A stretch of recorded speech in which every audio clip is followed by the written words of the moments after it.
नमस्कार, स्वागत है आप सभी का एसएससीएन न्यूज के इस बुलेटिन में। और आइए सबसे पहले नजर डालते हैं आज की सुर्खियों पर। जमशेदपुर NH 33 सड़क पर भारी वाहन पार्क करना पड़ा महंगा। नो पार्किंग में एक साथ खड़े 16 वाहनों से वसूला गया जुर्माना। औचक कार्रवाई से NH पर गाड़ियां खड़ी करने वालों में मचा हड़कंप। सड़क किनारे अवैध पार्किंग से बढ़ जाती है हादसों की आशंका। पुलिस ने आगे भी अभियान जारी रहने की दी चेतावनी। आदित्यपुर गुमटी बस्ती में हुई झड़प के आरोपियों को पुलिस ने पकड़ा। उधर भुजिया संघर्ष को लेकर पुलिस की निष्क्रियता पर लोगों में नाराजगी। वार्ड पार्षद के साथ थाना पहुंचे लोगों का पुलिस पर अनदेखी का आरोप। सुबह से जारी विवाद की सूचना देने पर भी पुलिस ने नहीं की कार्रवाई। और स्कूलों की टाइमिंग को लेकर जमशेदपुर अभिभावक संघ की गुहार। भीषण गर्मी में बच्चों को लू लगने, बीमार पड़ने की जताई आशंका। गर्मियों में स्कूलों का समय सुबह 6:30 से 11:30 करने की मांग। जमशेदपुर अभिभावक संघ ने सीएम व शिक्षा मंत्री से किया आग्रह। आइए बात करते हैं NH 33 पर अवैध पार्किंग करने वालों पर पड़ी पुलिसिया मार की। जमशेदपुर के MGM थाना क्षेत्र में NH 33 के किनारे अवैध रूप से खड़े किए गए बड़े वाहनों पर मंगलवार को अचानक पुलिस का डंडा चल गया। पुलिस प्रशासन ने मंगलवार को एक साथ खड़े 16 वाहनों से दंड स्वरूप जुर्माना वसूल किया एवं आगे पकड़े जाने पर सख्त कार्रवाई करने की चेतावनी देकर उन्हें छोड़ा। बता दें कि जमशेदपुर के MGM थाना क्षेत्र में NH 33 किनारे वाहनों की अवैध पार्किंग आम बात है। वहां वाहनों की पार्किंग अवैध होने की जानकारी होने के बाद भी वाहन चालक धड़ल्ले से ऐसा करते हैं। मंगलवार को भी NH 33 पर एक साथ 16 बड़े वाहन खड़े किए गए थे, जिनके विरुद्ध कार्रवाई करते हुए पुलिस ने उनके चालकों से दंड स्वरूप 500 रुपए जुर्माना वसूल किया। साथ ही भविष्य में ऐसा करने पर सख्त कार्रवाई करने की चेतावनी देकर उन्हें छोड़ा। MGM थाना पुलिस एवं यातायात पुलिस द्वारा NH पर अचानक की गई इस कार्रवाई से वहां वाहन खड़े करने वालों में हड़कंप मच गया है। MGM पुलिस का कहना है कि सड़क पर अवैध पार्किंग होने से आम लोगों को परेशानी होती है। इससे दुर्घटनाओं की आशंका बढ़ जाती है। SSP के निर्देश पर चलाए जा रहे अभियान की जानकारी देते हुए बताया गया कि ये अभियान आगे भी जारी रहेगा। आइए बात करते हैं आदित्यपुर में गुटिया झड़प को लेकर बस्ती वासियों में व्याप्त रोष की। आदित्यपुर थाना से सटी गुमटी बस्ती में बीती रात युवकों के 2 गुटों में हुई हिंसक झड़प के मामले के आरोपी युवकों को पुलिस ने हिरासत में ले लिया है। वहीं घटना के बाद पार्षद वीरेंद्र गुप्ता के नेतृत्व में थाना पहुंचे स्थानीय बस्ती वासियों ने स्थानीय पुलिस पर ही अनदेखी का आरोप लगाया। वार्ड नंबर 20 के पार्षद वीरेंद्र गुप्ता ने बताया कि गुमटी बस्ती निवासी टिंकू दास के पुत्रों की सुबह में ही सूरज सिंह नामक युवक के साथ झड़प हुई थी। इस मामले को लेकर उन्होंने पुलिस को सूचित भी किया था, लेकिन पुलिस ने उस समय गंभीरता नहीं दिखाई। नतीजतन घटना को लेकर आक्रोशित गोलू गुप्ता ने सोमवार देर रात अपने 8-10 साथियों के साथ मिलकर टिंकू दास के घर पर हमला बोल दिया। इसी दौरान दोनों गुटों में हिंसक झड़प हुई। वहीं पार्षद वीरेंद्र गुप्ता ने मारपीट में घायल सूरज सिंह की ओर से थाना में लिखित शिकायत करते हुए सभी दोषियों के विरुद्ध कड़ी कार्रवाई किए जाने की मांग की है। कल सुबह गुमटी बस्ती के सूरज सिंह नाम के युवक के साथ में कुछ लोग यहाँ हमारे मोहल्ले के मारपीट किए। उस संबंध में सूरज सिंह द्वारा आदित्य थाना प्रभारी को कंप्लेन किया गया। उसके बाद तो इलाज के लिए थाना द्वारा स्थानीय अस्पताल भी भेजा गया। उसके बाद लिखित शिकायत करने के बाद भी थाना प्रभारी द्वारा किसी तरह का इस पर कोई कार्रवाई नहीं किया गया, जिसका नतीजा है शाम को पुनः उन्हीं लड़कों द्वारा जिन लोगों ने सूरज सिंह के साथ मारपीट किया था, गुट बना करके और बस्ती के सूरज सिंह के साथ दोस्त है जो लोग, वो लोग भी थे और इसी बीच मारपीट हुआ उनके साथ।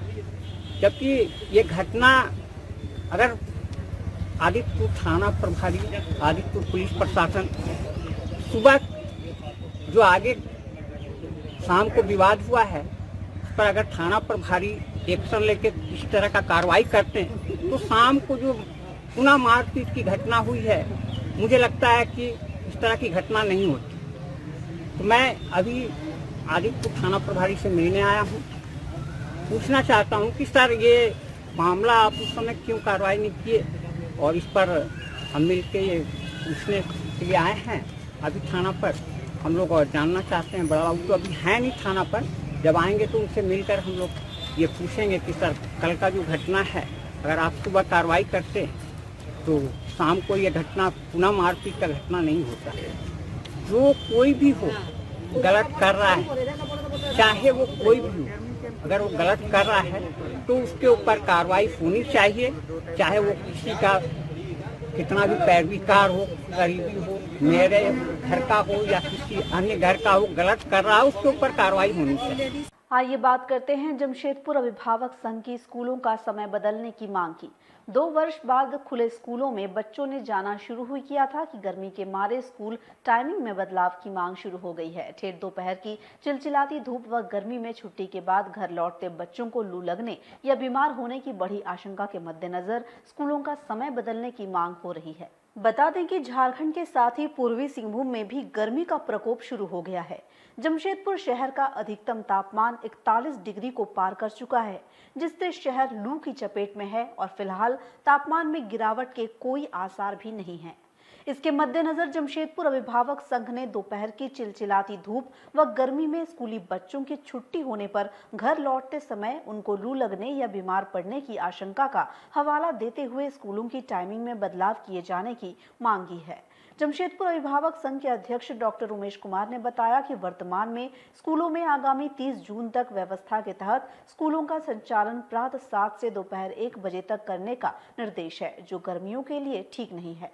दोपहर 12 बजे से 2 बजे तक सर्वाधिक गर्मी होती है, जिसमें 5 से 14 वर्ष के बच्चों को स्कूल में रखना उनके स्वास्थ्य हित में सही नहीं है। उच्च एवं माध्यमिक कक्षाओं के 4-5 किलोमीटर दूर से आने वाले बच्चों का इस तपिश भरी गर्मी में घर लौटना भी उनके स्वास्थ्य पर बुरा असर डालेगा। इसके मद्देनजर उन्होंने मुख्यमंत्री व शिक्षा मंत्री से स्कूलों की समय सारणी सुबह 6:30 से 11:30 बजे तक करने का आग्रह किया है। झारखंड राज्य के साथ ही पूर्वी सिंहभूम जिला में गर्मी का प्रकोप जारी है। जमशेदपुर शहर लू की चपेट में पहले ही आ चुका है और इस संबंध में लू अलर्ट भी जारी कर दिया गया है। इस गर्मी में जबकि स्कूली शिक्षा एवं साक्षरता विभाग ने जो समय सारणी तय की है स्कूलों का, वह सुबह 7 बजे से 1 बजे का, और जो सबसे तपिश भरा समय होता है वह 12 बजे से 2 बजे का मध्य समय है। ऐसे समय में 5 वर्ष से 14 वर्ष के आयु वर्ग के बच्चों को स्कूल में बनाए रखना, उसको स्वास्थ्य को ध्यान में रखते हुए काफ़ी चुनौतीपूर्ण हो सकता है। इसके अलावा जो उच्च क्लास एवं मध्यम क्लास के बच्चे हैं जो 4 से 5 किलोमीटर की दूरी से आते हैं, उन्हें वापस इस तपिश भरे गर्मी में स्कूल से वापस घर जाना भी उनके स्वास्थ्य को ध्यान में रखते हुए सही नहीं है। इस सभी बातों को ध्यान में रखते हुए जमशेदपुर अभिभावक संघ माननीय मुख्यमंत्री झारखंड सरकार, माननीय शिक्षा मंत्री झारखंड सरकार से यह मांग किया है कि वर्तमान में जो निर्देशित समय है स्कूलों का, उसमें बदलाव कर सुबह 6:30 बजे से 11:30 बजे किया है। और अब बात डीबीएमएस बीएड कॉलेज में शुरू हुए 2 दिवसीय सेमिनार की। DBMS college of education Jamshedpur में मंगलवार को भारतीय महिला दार्शनिक परिषद के सहयोग से जनजातीय संस्कृति और सामाजिक गतिशीलता विषय पर सेमिनार शुरू हुआ। इस 2 दिवसीय सेमिनार में आदिवासी संस्कृति एवं आदिवासी समाज से जुड़े विभिन्न विषयों पर चर्चा की जाएगी। जमशेदपुर स्थित डीबीएमएस बीएड कॉलेज में मंगलवार को जनजातीय संस्कृति और सामाजिक गतिशीलता विषय पर 2 दिवसीय अंतर्विषयी सेमिनार आरंभ हुआ। भारतीय महिला दार्शनिक परिषद के सहयोग से आयोजित हो रहे इस सेमिनार में शामिल विद्वान जनजातीय सांस्कृतिक और उससे प्रभावित जनजातीय समाज की गतिविधियों पर अपने विचार रख रहे हैं। सेमिनार बुधवार को संपन्न होगा। इसमें जनजातीय समुदाय के सांस्कृतिक और सामाजिक सरोकारों पर मंथन हो रहा है। सेमिनार में बदलते समय में सामाजिक परिवेश एवं अपनी सांस्कृतिक पहचान को बचाए रखने के लिए प्रयासरत जनजातीय समुदाय से जुड़े मुद्दों पर हो रहे इस मंथन में बड़ी संख्या में विद्वान शामिल हो रहे हैं। सेमिनार में संस्थान के संस्थापक भी मौजूद रहे। डीबीएमएस बीएड कॉलेज की प्राचार्य डॉक्टर जूही समर्पिता एवं प्राध्यापक सतीश कुमार सिंह ने सेमिनार के बारे में जानकारी दी। इस 2 दिवसीय राष्ट्रीय सेमिनार का विषय था सामाजिक गतिशीलता और जनजातीय संस्कृति। जनजातीय संस्कृति के विषय में हम लोग जो गैर जनजातीय लोग हैं वो शायद उतना कुछ नहीं जानते हैं। हालांकि झारखंड एक ट्राइबल स्टेट है और उनकी सामाजिक गतिशीलता को हमें प्रकाश में लाने के लिए ये सेमिनार का आयोजन किया गया था। मुख्य उद्देश्य यही था। इसीलिए इस सेमिनार के दौरान हम लोगों ने जैसे जो विनीता सोरेन हैं, पहली ट्राइबल महिला जिन्होंने माउंट एवरेस्ट पर चढ़ाई की, या जिस तरह से जनजातियों की उपलब्धि पर, शिखर को छूते ट्राइबल्स पर जिन्होंने किताब लिखी है, या जो जनजातीय साहित्य के पुरोधा हैं श्री सूरज सिंह बेसरा जी, या जो यहाँ की लोक संस्कृति और लोक साहित्य को कोई प्रेरणा स्रोत हैं, डॉक्टर नमिता चंद्रा, इस तरह के लोगों को हमने बुलाया है इस 2 दिवसीय सेमिनार में। और सेमिनार जनजातीय संस्कृति एवं मोबिलिटी, सोशल मोबिलिटी के ऊपर जो सेमिनार आयोजन हो रहा है, इसमें दिल्ली से हमारे विद्वान और रिप्रेजेंट करने के लिए हमारे बहुत सारे प्रचार्य और भी हमारे अतिथि यहाँ उपस्थित हैं। हम लोग इस सेमिनार में उनका पहुँचने के लिए आभार व्यक्त करते हैं। कितने का सेमिनार आयोजित है? आज पहले इनॉग्रल सेशन हुआ है, उसके बाद अभी टेक्निकल सेशन स्टार्ट हुई है, और उसके बाद कल जो है लास्ट। ये program DDMS college of education एवं IPCR संस्था के द्वारा प्रायोजित है। और अब बात जमशेदपुर में आयोजित हो रहे सामूहिक उपनयन संस्कार कार्यक्रम की। जमशेदपुर की संस्था ब्रह्मश्री विकास मंच की ओर से सामूहिक उपनयन संस्कार का आयोजन किया गया है। 2 दिवसीय इस आयोजन में उपनयन संस्कार के लिए कई अभिभावकों ने अपने बच्चों के उपनयन के लिए उनका रजिस्ट्रेशन कराया है। मंगलवार को सिद्धगुड़ा स्थित अमल संघ में चतुर्थ सामूहिक उपनयन संस्कार कार्यक्रम का दीप प्रज्वलित कर उद्घाटन किया गया। 2 दिवसीय इस आयोजन में जमशेदपुर के अलावा अन्य शहरों से भी उपनयन संस्कार के लिए बच्चे पहुंचे हैं। मंगलवार को मंडप आच्छादन, श्री सत्यनारायण स्वामी पूजन एवं कलश, मटकोर, हल्दी, प्रवचन तथा भतखई आयोजित होगी। वहीं बुधवार को मुख्य रूप से मुंडन तथा यज्ञोपवीत संस्कार का आयोजन किया जाएगा। ब्रह्मश्री विकास मंच के जिला अध्यक्ष राम प्रकाश पांडे ने कार्यक्रम की जानकारी देते हुए बताया कि संस्था की ओर से चौथी बार सामूहिक उपनयन संस्कार का आयोजन किया गया है, जिसमें जमशेदपुर के अलावा बोकारो से भी उपनयन के लिए बच्चे पहुँचे हैं। ब्रह्मश्री विकास मंच जमशेदपुर के तत्वाधान में एक सामूहिक उपनयन संस्कार का कार्यक्रम लगातार चौथे वर्ष किया जा रहा है, जिसमें समाज के सभी वर्गों के बच्चों का रजिस्ट्रेशन किया जाता है और उनका सामूहिक रूप से यहाँ जनेऊ का संस्कार का पूजन पाठ विधि विधान से किया जाता है, जिसमें हमारे आचार्यों की टीम आती है गया हुलासगंज से, और वो लोग सारे विधि विधान से इसको संपन्न कराते हैं। और ये करने का उद्देश्य है कि हम समाज में एक परिवर्तन लाएं और साथ ही साथ संस्कार के प्रति लोगों में रुझान बना रहे, लोग इसके महत्व को समझें, इसके महत्व को पुनर्स्थापित करने के लिए ये कार्यक्रम हम लोग लेके चलते। आज के दिन का मुख्य कार्यक्रम उद्घाटन सत्र था और मटकोर है, मंडपाच्छादन है, सत्यनारायण भगवान की पूजा है और हल्दी कलश का विधि विधान है और सबसे अंत में भतखई का कार्यक्रम। आइए बात करते हैं चाकुलिया स्टेशन के नामपट से बांग्ला भाषा को हटाए जाने से आक्रोशित बंगभाषियों की। पूर्वी सिंहभूम जिले के चाकुलिया स्टेशन परिसर में लगे नामपट से बांग्ला भाषा में लिखे नाम को हटाने को लेकर स्थानीय बांग्ला भाषियों में रोष व्याप्त है। इसे लेकर मंगलवार को बंगबंधु संस्था ने उपायुक्त से मिलकर उपायुक्त के माध्यम से मुख्यमंत्री को एक मांग पत्र सौंपा तथा बांग्ला भाषा में पुनः नाम लिखे जाने एवं स्कूलों में बांग्ला भाषा को भी पाठ्य में शामिल करने की मांग की। संस्था के लोगों ने बताया कि बीते दिनों चाकुलिया स्टेशन परिसर का सौंदर्यीकरण किया गया था। इसी दौरान स्टेशन परिसर में लगे नामपट से बंगला में लिखे नाम को हटा दिया गया है, जिससे स्थानीय तथा राज्य में बसे बंगला भाषी लोगों में रोष है।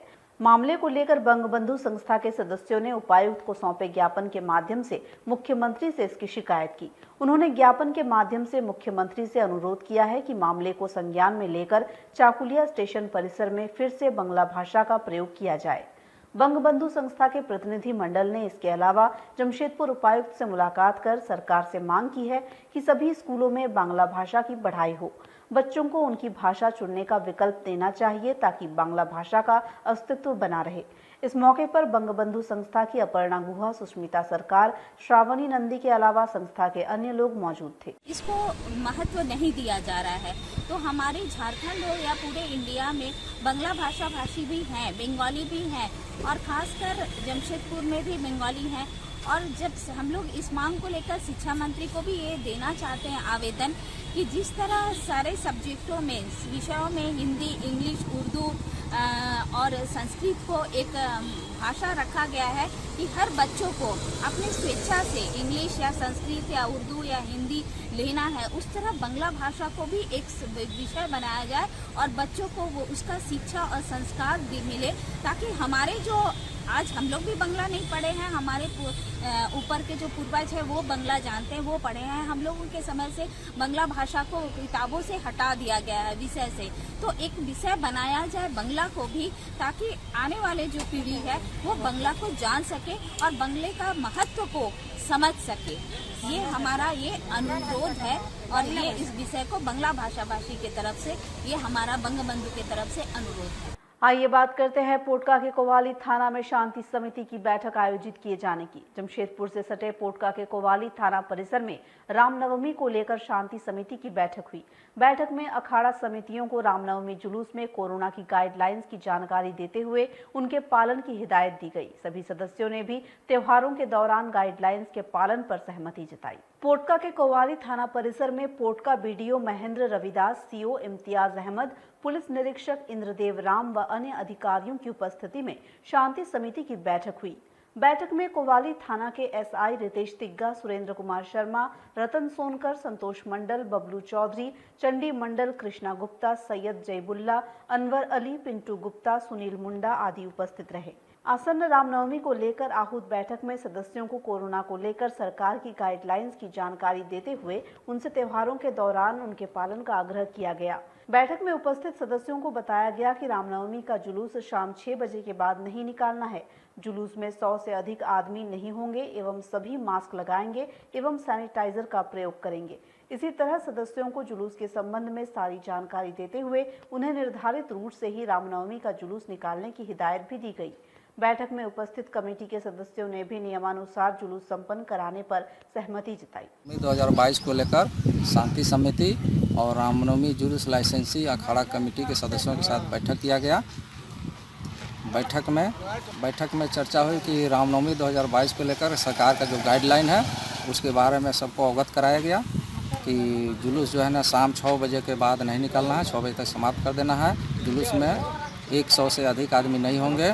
जुलूस लाइसेंसधारी और टीम के जितने थी हैं सभी मास्क पहनेंगे, हाथ को सैनिटाइज करेंगे, निर्धारित रूट से ही जाएंगे आएंगे। सब में सब कमेटी के सदस्यों को अवगत कराया गया। सभी ने सहमति व्यक्त किया कि जुलूस नियमों के अनुसार संपन्न किया जाएगा। शांति समिति की एक बैठक थाना में रखी गई थी, उस पर सरकार की गाइडलाइन को फॉलो करते हुए हम लोगों को चलना है। इस विषय में प्रशासनिक विभाग से सीओ बड़ा बाबू और इंस्पेक्टर साहब ने आदेश दिया और गाइडलाइन को पढ़ के सुनाया। बात करते हैं बरमाइंस थाना परिसर में त्योहारों को लेकर शांति समिति की हुई बैठक की।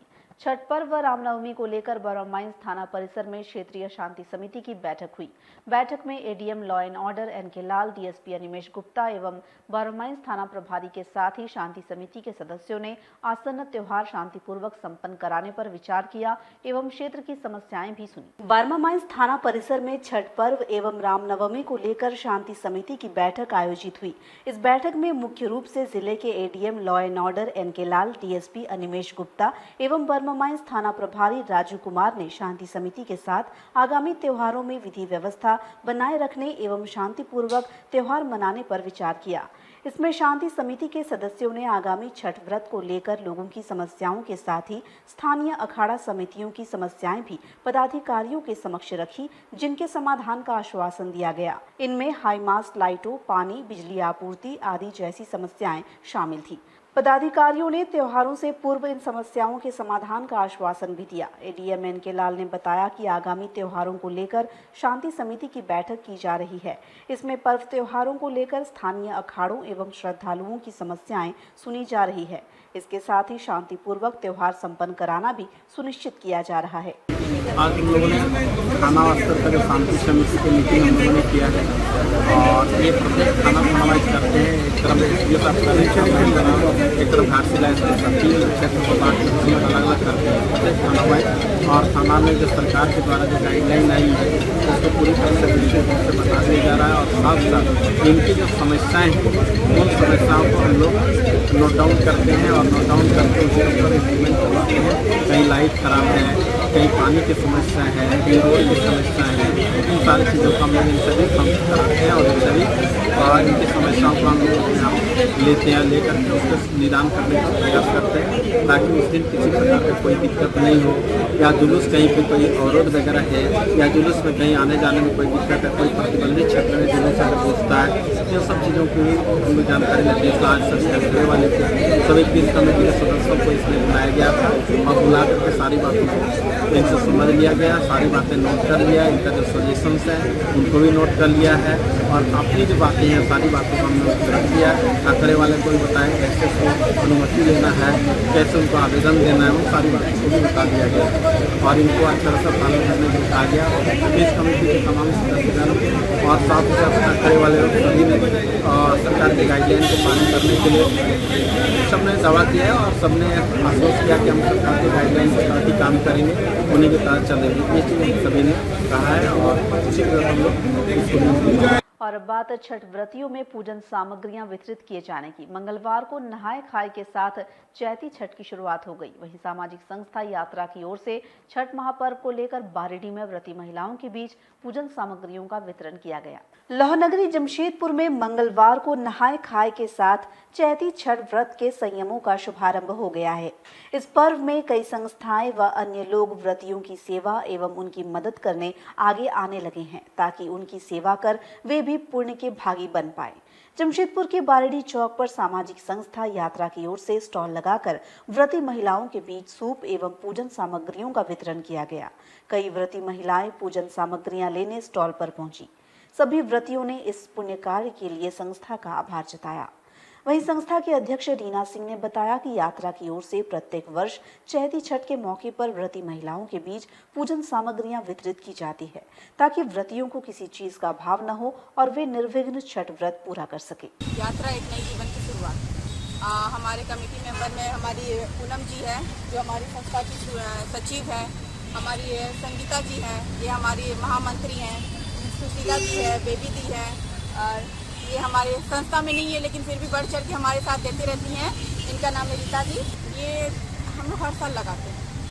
आइए अब बात करते हैं जमशेदपुर समेत देश के 75 शहरों में मनाए जा रहे आज़ादी के अमृत महोत्सव की। स्पेशल ओलंपिक इंडिया गुरुवार 7 अप्रैल को विश्व स्वास्थ्य दिवस के अवसर पर आज़ादी का अमृत महोत्सव आयोजित होगा। संस्था के एरिया डायरेक्टर बेली बोधनवाला ने बताया कि इसके तहत देश के 75,000 स्पेशल बच्चों की स्वास्थ्य जांच के साथ ही विभिन्न खेल गतिविधियां भी आयोजित की जाएगी। झारखंड के स्पेशल ओलंपिक इंडिया के एरिया डायरेक्टर बेली बोधनवाला एवं assistant area director Satveer Singh Sohta ने मंगलवार को प्रेस कॉन्फ्रेंस कर बताया कि गुरुवार 7 अप्रैल को विश्व स्वास्थ्य दिवस के अवसर पर स्पेशल बच्चों के साथ आज़ादी का अमृत महोत्सव मनाया जाएगा। इसमें जमशेदपुर सहित पूरे देश के 75,000 स्पेशल एथलीट्स शामिल होंगे। जमशेदपुर समेत देश के 75 शहरों में आयोजित होने वाले आज़ादी के अमृत महोत्सव के तहत देश में 75 शहरों में 750 डॉक्टरों द्वारा 75,000 स्पेशल एथलीटों की स्वास्थ्य जांच करने के साथ ही उनमें कोरोना काल के लंबे 2 वर्षों के अंतराल के बाद खेलों के प्रति दोबारा आकर्षण पैदा करने की कोशिश की जाएगी। उन्होंने बताया कि इसके जरिए एक विश्व रिकॉर्ड भी बनाया जाएगा क्योंकि आज तक एक साथ इतने स्पेशल एथलीटों का कभी हेल्थ चेकअप नहीं हुआ है। उन्होंने बताया कि इसमें हेल्थ चेकअप के साथ ही जॉगिंग सहित अन्य खेलों का आयोजन भी किया जाएगा। जो हम लोग एक प्रोग्राम कर रहे हैं 7 अप्रैल को, ये बहुत एक स्पेशल प्रोग्राम है। जो बच्चे जो इंटेलेक्चुअल डिसेबिलिटी से गुजर रहे हैं उनके प्रति एक स्पेशल ट्रेनिंग होगा। I mean it's health checkup and health promotion.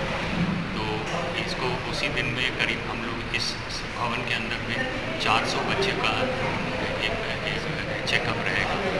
और एक इसका खास मकसद है कि हम 75 आज़ादी का 75 साल से गुजर रहे हैं। तो उस 75 साल में हर चीज़ को 75 से हम 75,000 बच्चों का टेस्टिंग एंड हेल्थ प्रमोशन रहेगा।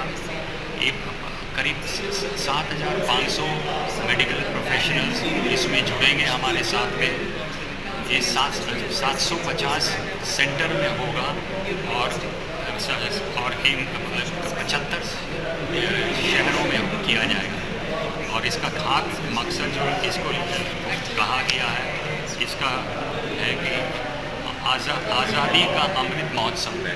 ईयर ऑफ इंडिपेंडेंस में 75 साल हो गए, तो उसमें स्पेशल ओलंपिक कुछ कंट्रीब्यूट कर रही कंट्री के लिए।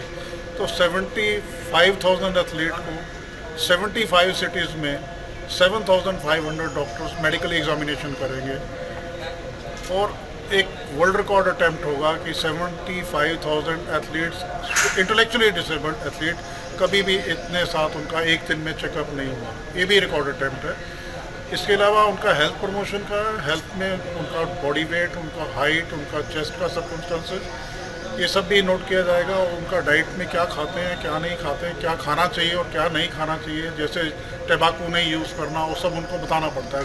गुटखा नहीं खाना, सिगरेट नहीं पीना, अल्कोहल यूज़ नहीं करना। अगर हम नहीं बताएंगे बच्चों को तो फिर मुश्किल है। आगे में जाके कुछ आते हैं, ऐसी हैबिट डेवलप कर लेते हैं जो फिर छोड़नी मुश्किल हो जाती है। इसलिए उनको शुरू से बताना पड़ता है कि आप हेल्थ प्रमोशन के लिए आप ये सब नहीं करें तो अच्छी बात है। This is a part of health promotion. Doctors हैं यहाँ पे 27 डॉक्टर रहेंगे जो डेंटल चेकअप करेंगे। 6 स्टेशन बनेंगे यहाँ पे, हर स्टेशन में एक एक एथलीट जाएगा। उसके बाद दूसरे हेल्थ प्रमोशन के लिए जाएगा। टोटल ऐसे भारत में 75,000। यहाँ पे जमशेदपुर में तकरीबन 400, बोकारो में 350 से ऊपर हैं। 750, 800 का टारगेट है।